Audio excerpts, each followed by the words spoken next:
Wrapped Bitcoin has lost its peg, falling as low as 0.98 BTC. Is this the next domino to fall? Putin has called for international settlements on the blockchain. This could be the next wave of adoption on a governmental level. All this and more in today's crypto news. But first, hit the like button, subscribe to the channel for your daily crypto news updates. Let's get into it. WBTC Depeg has DeFi community on edge. The wrapped Bitcoin WBTC token has fallen 0.02 BTC off its peg, which is significant enough to cause people to be on edge.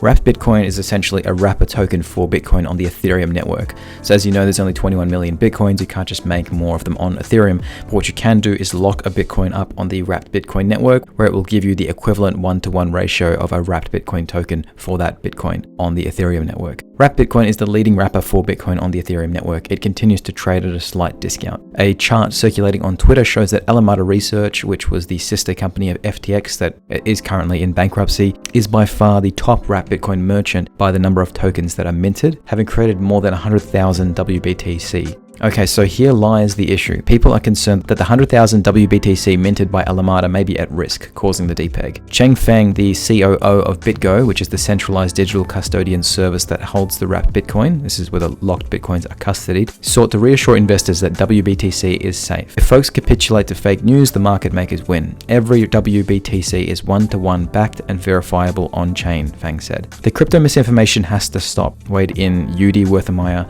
a crypto influencer. Alameda was a WBTC merchant, which means they'd accept BTC from customers and send it to BitGo to mint the WBTC. Alameda never custodied BTC themselves. Yeah, people are just way on edge right now, which is what happens when businesses you thought were kind of stable and trustworthy all of a sudden implode. We are questioning a lot about the crypto space at the moment. There's a real cleansing of anything that's not genuine and securely working, and I think that these are the healthy forest fire events that help us build the industry with a strong foundation. It sure is hard to risk getting burnt though. For the most part, the wrapped Bitcoin peg is recovering now that clarity has been offered. It's only 0.01 BTC off the peg at present state, and it seems that technically it's just fine. You know, I think it's always going to be difficult to navigate between intellectually understanding the technology and how it works and having confidence in that, and the majority of people seeing what's in crypto media and just what's in social circles and talking about the technology. And we need to best have people that can help bridge those gaps, which is the role of proper media.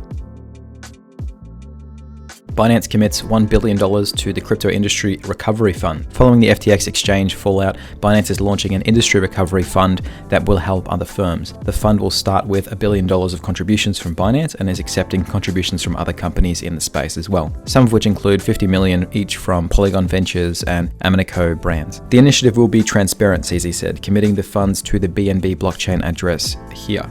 Binance is also attempting to buy out Voyager, the bankrupt crypto lending firm, and possibly some of the loan assets from Genesis Capital. While they're really throwing the life raft out during this crisis moment, they know that if these businesses go under, the wider devastation could harm Binance a lot worse as an exchange, and it might just be the strategically better option to save them rather than to actually let them fall and then have the reputational damage to the industry harm Binance. This initiative comes after witnessing the effects of the FTX collapse on the crypto industry at large. At this point, CZ of Binance has probably clued into the fact that any business that goes under in crypto undermines the legitimacy of the industry at large in the eyes of the retail investors. It's in their interest to create a cooperative environment with other large players. There's an interesting contrast here though when it comes to other players that are intentionally taking shortcuts or not aligning with the same ethos as Binance. That might call for the opposite kind of behavior. For example, Binance sold all their FTT tokens, the exchange coin of FTX, that essentially kicked off their downfall when they saw that it was mostly held by FTX and that Sam, the then CEO, revealed his view on how wider DeFi should be regulated, which was strongly in FTX's favor. CZ must have seen that Sam's ethos was not really correlated with Binance's ethos and chose the disruptive route over the cooperative one when he sold the FTT tokens. So there's the parallel. These businesses are tied to each other and need to help each other not ruin all the good brand image for crypto. But at the same time, because there are different philosophies on how crypto should progress, if they conflict, they may see each other as competitors and met with a speedy adverse response. I think this behavior is part of the growing pains of coming to a collective understanding of what crypto as an industry is and what's acceptable behavior and standards that we can all agree on. The beautiful thing about it is that it's in everyone's interest to work out this standard as soon as possible because the success of every business in crypto depends on it. Hit the like button if you haven't already and subscribe for more daily crypto news content.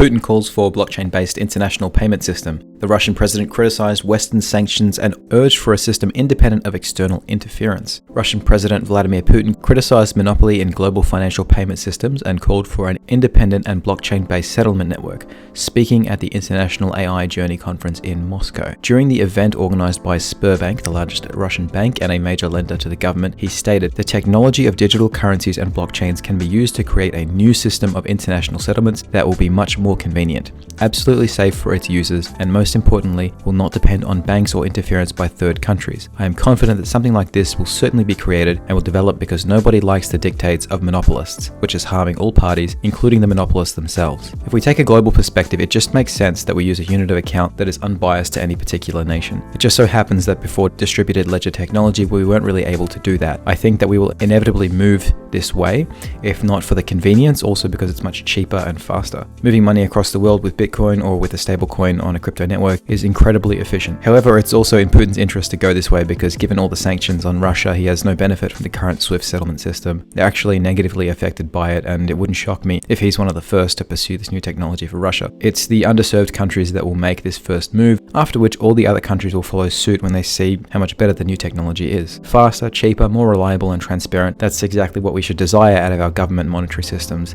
It just keeps the leaders honest. That's all for today. I'll see you tomorrow for more daily crypto news.